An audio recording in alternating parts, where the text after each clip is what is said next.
ಅವನು ಒಂಥರ ಸೈಕೋ. ಅಮಾವಾಸ್ಯೆ ಹುಣ್ಣಿಮೆಗೆ ಆದ್ರೆ ಸಾಕು ಹೆಣ್ಮಕ್ಳನ್ನ ಕಂಡ್ರೆ ಅರೆ ಹುಚ್ಚನಂತೆ ಆಡ್ತಿದ್ದ. ನಿನ್ನೆಯೂ ಕೂಡ ಕಾರ್ನಲ್ಲಿ ಹೋದವ ಮಾಡಬಾರದನ್ನ ಮಾಡಿದ್ದಾನೆ.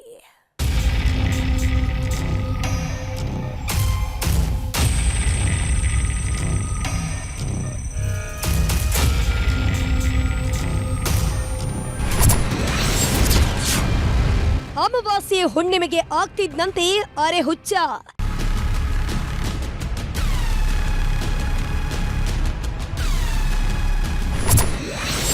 ಹೆಣ್ಣು ಮಕ್ಕಳನ್ನ ಕಂಡ್ರೆ ಮಾಡ್ತಿದ್ನಂತೆ ಡೆಡ್ಲಿ ಅಟ್ಯಾಕ್.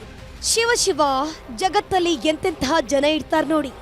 ಚಡಕ್ಕೊಮ್ಮೆ ಬದಲಾಗೋ ಊಸರವಳಿಯನ್ನ ನೋಡಿದ್ವಿ. ಪವರ್ಫುಲ್ ದಿನ ಜನರ ಮೈ ಮೇಲೆ ದೆವ್ವ ದೇವರು ಬರುತ್ತೆ ಅನ್ನೋದನ್ನು ಕೇಳಿದ್ವಿ. ಆದ್ರೆ ಇಲ್ಲೊಬ್ಬ ಭೂಪ ಅಮಾವಾಸ್ಯೆ ಹುಣ್ಣಿಮೆ ಬಂದ್ರೆ ಜನರ ಜೀವದ ಜೊತೆ ಚೆಲ್ಲಾಟವಾಡ್ತಾನೆ. ಎಲ್ಲಾ ದಿನ ಚೆನ್ನಾಗಿರೋ ಇವನು ಆ 2 ದಿನ ಮಾತ್ರ ಕೊಳ್ಳಿ ದೇವ ಮುಡ್ಕೊಂಡಂಗೆ ಆಡ್ತಾನಂತೆ.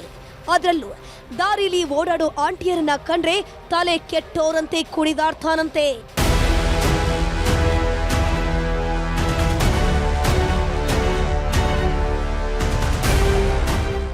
ಇವನೇ ನೋಡಿ ಅಮಾವಾಸ್ಯೆ ದಿನ ಹುಡ್ತಂಗಾಡೋ ಹುಚ್ಚ ಸತೀಶ್ ಕುಮಾರ್.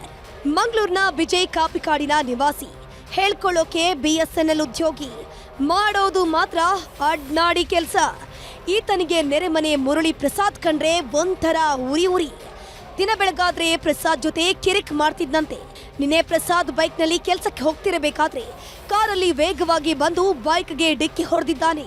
ಇದರಿಂದ ರಸ್ತೆಯಲ್ಲೇ ಹೋಗ್ತಿದ್ದ ಮಹಿಳೆ ಹಾರಿ ಬಿದ್ದಿದ್ದು ಗಂಭೀರವಾಗಿ ಗಾಯಗೊಂಡಿದ್ದಾಳೆ. ಬೆಳಿಗ್ಗೆ ಹೋಗುವಾಗ ನನ್ನ ಬೈಕ್ ಹಿಂದೆ ಬಂದಿದ್ದಾನೆ. ಸಡನ್ ಹಿಂದೆ ಬಂದು ನನಗೆ ಹೊಡಿಸಿದ್ದಾನೆ. ಹೊಡಿಸಿ ನಾನು ಗಾಡಿ ಫುಲ್ ಕಂಟ್ರೋಲ್ ಸಿಗದೆ ಆ ಹೆಂಗಸೊಂದು ಎದುರು ವಾಕ್ ಮಾಡಿ ಬರ್ತಾಯಿದ್ರು. ಅವರಿಗೆ ತಾಗಿ ಅವರು ಸ್ವಲ್ಪ ಜಂಪ್ ಆಗಿ ಒಂದು ರಾಡ್ಗೆ ತಾಗಿದೆ. ಅವರು ಪೀಡಿದ್ದು ನೋಡಿ ಕಂಪೌಂಡ್ ರಾಡ್ ಹುಡ್ಕೊಂಡು ಹಿಂಗೆಪ್ಪ ನಾನು ಹುಡ್ಕೊಂಡು ಅವನು ಅಷ್ಟು ಎದಿನ್ಯಾಗ ಬಂದು ಹುಡ್ಕೊಂಡು ಮತ್ತು ಪುರುಷೋತ್ತಿ ಬಂದಾನು ಹೊಡ್ಬೇಕು ಎತ್ತಿ ಹಾರು ರಾಡಿನ ಮೇಲೆ ಬಿದ್ದುಬಿಟ್ಟು. 69 ಹರಿಯದ ಸತೀಶ್ ಬಗ್ಗೆ ಸ್ಥಳೀಯರು ಆಕ್ರೋಶ ವ್ಯಕ್ತಪಡಿಸಿದ್ದಾರೆ.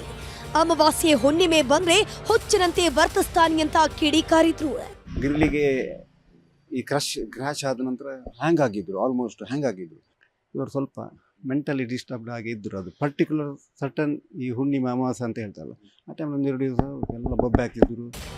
ಒಟ್ನಲ್ಲಿ ಮಾನಸಿಕ ಅಸ್ವಸ್ಥತೆಯಿಂದ ಕೃತ್ಯ ಎಸಗಿದ್ನೋ ಅಥವಾ ದ್ವೇಷದಿಂದ ಉದ್ದೇಶಪೂರ್ವಕವಾಗಿ ಅಟ್ಟಹಾಸವನ್ನ ಮೆರೆದ್ನೋ ಅನ್ನೋದು ಪೊಲೀಸ್ ತನಿಖೆ ನಂತರ ಗೊತ್ತಾಗಬೇಕಿದೆ.